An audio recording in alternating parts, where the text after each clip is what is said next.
Just got our hands on 911 calls from the moments after an employee at Southwest Florida International Airport was struck by lightning over the weekend. First, we want you to know that he's going to be okay. Now here's part of that call. Had a ramp worker get struck, or the aircraft was struck, ramp worker down on the ramp. Father says his son had his hands on a plane when lightning struck the tail, sending a jolt through his headsets and arms. He and many of you on social media are questioning why the 21-year-old was still on the tarmac next to a huge metal plane as the storm came through. He's got third-degree burns on both hands. He has a blood spot on his brain. The right hand, where it actually went through the electricity, that's the one they're mostly worried about. There's a possibility that he could easily lose his hand. An alarm system was activated indicating severe weather in the area. A Port Authority spokesperson says it's up to individual companies on how they respond. Dunn worked for Navstar Aviation. A spokesperson there would only say his biggest concern is for employee safety and praying for a speedy recovery. We wanted to find out what policies airports have in place during severe weather.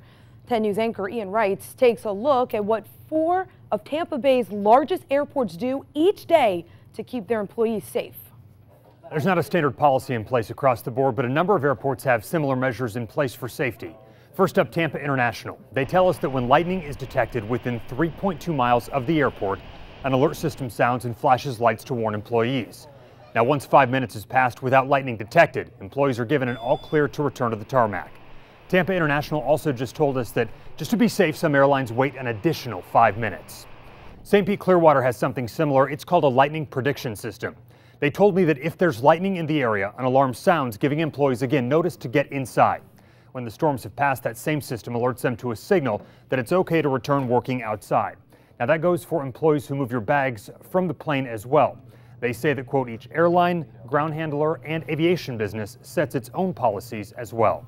The folks at Sarasota Bradenton say it's also up to individual airlines and contractors to set those policies and say when it's safe for employees to be outside or on the tarmac. The spokesperson did tell us that they do have employees constantly monitoring the radar and also keeping tabs of storms that are in the area. Finally, Lakeland Linder Regional Airport, they operate under similar guidelines. They say that it is up to the individual tenants who rent space at the airport to set their own policy, and they do have a number of different policies in place. I'm Ian Wrights, 10 News.